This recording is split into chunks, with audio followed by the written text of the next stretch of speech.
Assalamualaikum warahmatullahi wabarakatuh. Perkenalkan, kami dari kelompok 3 akan membahas tentang sistem informasi yang beranggotakan Octavian Yudi Hartono, yaitu saya sendiri, Muhammad Fajri, dan Muhammad Rizky Ramadan. Di era globalisasi saat ini, di mana informasi dapat diakses secara real time, sehingga tidak ada dinding pembatas baik secara geografis, politik, dan lain sebagainya. Masyarakat sangat haus akan kebutuhan informasi, sehingga tidak berlebihan jika informasi dikategorikan sebagai kebutuhan pokok, di samping kebutuhan akan sandang, pangan, dan papan. Seiring dengan hal itu, informasi telah berubah bentuk menjadi suatu komoditi yang dapat diperdagangkan. Keadaan ini terbukti dengan semakin berkembangnya bisnis pelayanan informasi seperti stasiun televisi, surat kabar, radio, dan internet yang telah memasuki sendi-sendi kehidupan manusia. Perubahan lingkungan yang pesat, dinamis, dan luas tersebut didukung oleh kemajuan teknologi informasi di segala bidang. Hal ini telah mendorong masyarakat tradisional menjadi masyarakat informasi. Definisi sistem informasi. Sistem informasi merupakan sistem yang menyediakan informasi untuk manajemen dalam mengambil keputusan dan juga untuk menjalankan operasional perusahaan. Sistem tersebut merupakan kombinasi dari orang-orang, teknologi informasi, dan prosedur-prosedur yang terorganisasi. Pengembangan sistem informasi. Hal yang dilakukan agar sistem informasi dapat bekerja dengan baik dan sesuai dengan yang diharapkan, yaitu dengan melakukan pengembangan sistem informasi. Pengembangan sistem informasi atau sistem development, yaitu memperbaiki sistem sebelumnya atau mengganti sistem yang sudah ada dengan sistem yang baru. Hal itu dilakukan karena sistem sebelumnya memiliki masalah, tidak efisiennya operasi, dan lain sebagainya. Pengembangan sistem informasi adalah aktivitas untuk menghasilkan sistem informasi berbasis komputer untuk menyelesaikan persoalan organisasi atau memanfaatkan kesempatan yang timbul menggunakan metode dan teknik tertentu. Hal mendasar dalam pengembangan sistem. Dalam pengembangan dan perancangannya, penganalisis sistem merupakan bagian dari tim yang berfungsi mengembangkan sistem yang memiliki daya guna tinggi dan memenuhi kebutuhan pemakai akhir. Pengembangan dipengaruhi sejumlah hal, yaitu 1. Produktivitas. Saat ini dibutuhkan sistem yang lebih banyak, lebih baik, dan lebih cepat. Hal ini membutuhkan lebih banyak programmer dan penganalisa sistem yang berkualitas. Kondisi kerja ekstra, kemampuan pemakai untuk mengembangkan sendiri, bahasa pemrograman yang lebih baik, perawatan sistem yang lebih baik. Umumnya 50% sampai dengan 70% sumber daya digunakan untuk perawatan sistem. Disiplin teknis pemakai perangkat lunak dan perangkat pengembang sistem yang terotomasi. 2. Reliabilitas. Waktu yang dihabiskan untuk testing. Sistem secara umum menghabiskan 50% dari total waktu pengembangan sistem. Dalam kurun waktu 30 tahun, sejumlah sistem yang digunakan sebagian perusahaan mengalami kesalahan dan umumnya tidak mungkin, dan ironisnya tidak mungkin untuk diperbaiki atau dirubah. Sebagai contoh kasus, setiap programmer yang dihasilkan IBM Super Programmer Project punya 3-5 kesalahan untuk setiap kesalahan untuk setiap 10 statement pemrograman. Tujuan pengembangan sistem informasi. Sistem lama yang perlu diperbaiki atau diganti disebabkan karena beberapa hal, yaitu adanya permasalahan yang timbul di sistem yang lama. Permasalahan yang timbul dapat berupa 1. Ketidakberesan sistem yang lama. Ketidakberesan dalam sistem yang lama menyebabkan sistem yang lama tidak dapat beroperasi sesuai dengan yang diharapkan. 2. Pertumbuhan organisasi.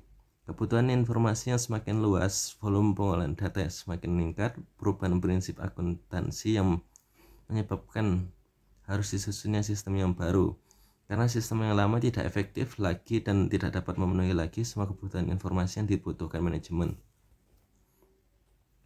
2. Untuk meraih kesempatan-kesempatan. Dalam keadaan persaingan pasar yang ketat, kecepatan informasi atau efisiensi waktu sangatlah menentukan berhasil atau tidaknya strategi dan rencana-rencana yang telah disusun untuk meraih kesempatan-kesempatan dan peluang-peluang pasar. Sehingga teknologi informasi perlu digunakan untuk meningkatkan penyediaan informasi agar dapat mendukung proses pengambilan keputusan yang dilakukan oleh manajemen. 3. Adanya instruksi. Penyusunan sistem baru karena adanya instruksi-instruksi dari atasan atau organisasi luar, misalnya aturan pemerintah. Dengan adanya pengembangan sistem dari yang lama ke baru, diharapkan telah terjadi peningkatan sistem yang baru, antara lain performance, information, ekonomi, control, efisiensi, dan service.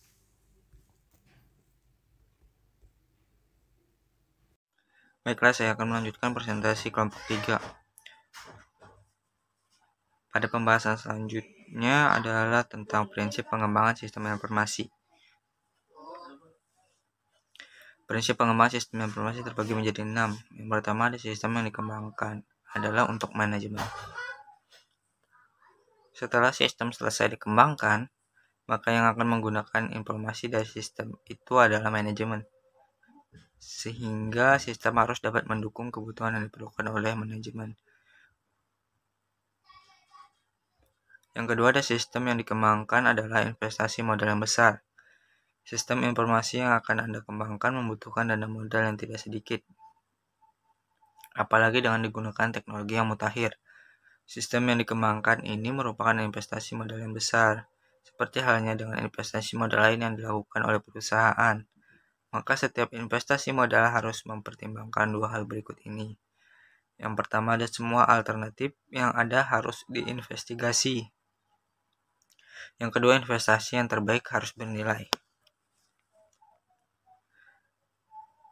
Yang ketiga, sistem yang dikembangkan memerlukan orang-orang yang terdidik. Manusia merupakan faktor utama yang menentukan berhasil atau tidaknya suatu sistem, baik dalam proses pengembangannya, penerapannya, maupun dalam proses operasinya. Oleh karena itu, orang yang terlibat dalam pengembangan maupun penggunaan sistem harus merupakan orang yang terdidik tentang permasalahan-permasalahan yang ada dan memiliki solusi-solusi yang mungkin dilakukan. Yang keempat, ada tahapan kerja dan tugas-tugas yang harus dilakukan dalam proses pengembangan sistem. Proses pengembangan sistem umumnya melibatkan beberapa tahapan kerja dan melibatkan beberapa personil dalam bentuk suatu tim untuk mengerjakannya.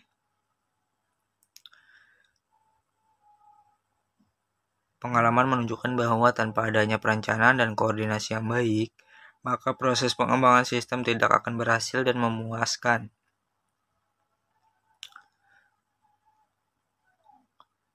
Untuk maksud ini, sebelum proses pengembangan sistem dilakukan, maka harus dibuat terlebih dahulu schedule kerja atau tahapan-tahapan kerja dan tugas-tugas pekerjaan yang akan dilakukan sehingga proses pengembangan sistem dapat dilakukan dan diselesaikan dengan sesuai waktu dan anggaran yang direncanakan.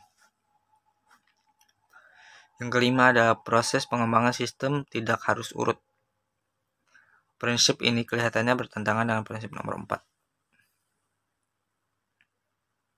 Tahapan kerja dari pengembangan sistem di prinsip nomor 4 menunjukkan langkah-langkah yang harus dilakukan secara bersama-sama.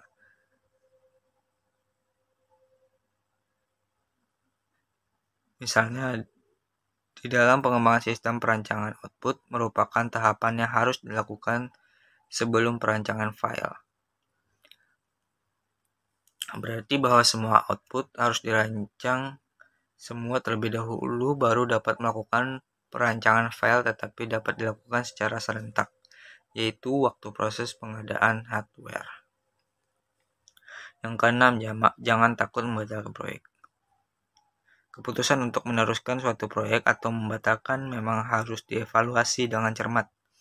Untuk kasus-kasus yang tertentu, di mana suatu proyek terpaksa harus dihentikan atau dibatalkan karena sudah tidak layak lagi, maka harus dilakukan dengan tegas. Keraguan untuk harus melanjutkan proyek yang tidak layak lagi karena sudah terserapnya dana ke dalam proyek ini hanya akan membuang dana yang sia-sia. Berikutnya ada pendekatan pengembangan sistem informasi. Pencarian asal-muasal proses pemecahan masalah secara sistematis mengarah pada John Dewey, seorang profesor ilmu filosofi di Columbia University. Dalam sebuah buku di tahun 1910, Dewey mengidentifikasikan 3 rangkaian pertimbangan yang terlihat dalam pemecahan sebuah kontroversi secara memadai, Yang pertama, mengenali kontroversi. Yang kedua, mempertimbangkan klaim-klaim alternatif. Yang ketiga, membentuk suatu pertimbangan. Dewey tidak mempergunakan istilah pendekatan sistem, namun ia menyadari adanya sifat berurutan dari pemecahan masalah hingga mengidentifikasi suatu masalah. Kemudian Dewey juga mengidentifikasi bahwa sifat proses yang berurutan ini dapat dipergunakan untuk mengidentifikasi permasalahan yang lain hingga membentuk sebuah metode perulangan tahapan yang serupa yang kemudian dinamakan dengan siklus hidup pengembangan sistem atau SDLC.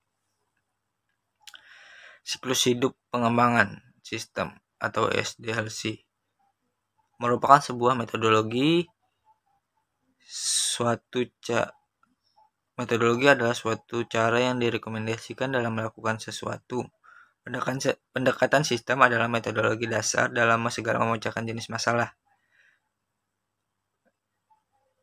Siklus hidup pengembangan sistem atau System Development Life Cycle atau SDLC adalah aplikasi dari pendekatan sistem bagi pengembangan suatu sistem informasi.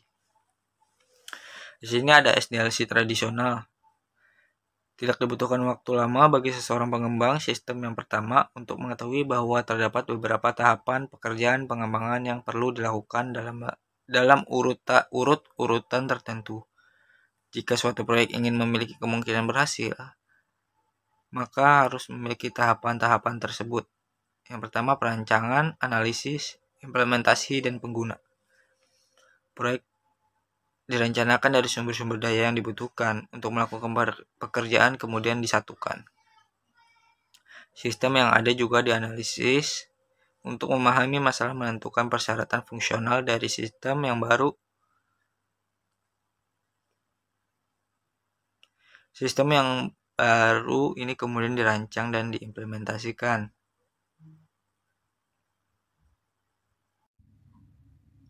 Assalamualaikum warahmatullahi wabarakatuh. Perkenalkan, nama saya Muhammad Rizky Ramadan. Di sini saya akan melanjutkan presentasi dari sebelumnya, dari teman saya, yaitu tentang pengembangan prototipe. Evolusioner 1. Mengidentifikasi kebutuhan pengguna. Pengembang mewawancarai pengguna untuk mendapatkan ide mengenai apa yang diminta dari sistem. 2. Membuat satu prototipe. Pengembang mempergunakan satu alat prototyping atau lebih untuk membuat prototipe. Contoh dari alat-alat prototyping adalah generator aplikasi terintegrasi dari Toolkit Prototyping. Generator aplikasi terintegrasi adalah sistem peranti lunak siap pakai yang mampu membuat seluruh fitur yang diinginkan dari sistem baru atau menu, laporan, tampilan, basis data, dan seterusnya. 3. Menentukan apakah prototipe dapat diterima. Pengembang mendemonstrasikan prototipe kepada para pengguna untuk mengetahui apakah telah memberikan hasil memuaskan. Menggunakan prototipe menjadi sistem produksi. Selanjutnya ada jenis-jenis prototyping. Terdapat 2 jenis prototipe, evolusioner dan persyaratan. Prototipe evolusioner terus-menerus disempurnakan sampai memiliki seluruh fungsionalitas yang dibutuhkan pengguna dari sistem yang baru. Prototipe ini kemudian dilanjutkan produksi ketika persyaratan ditentukan. Prototipe persyaratan telah mencapai tujuannya dan proyek lain akan dimulai untuk pengembangan sistem baru. Oleh karena itu, suatu prototipe persyaratan tidak selalu menjadi sistem aktual.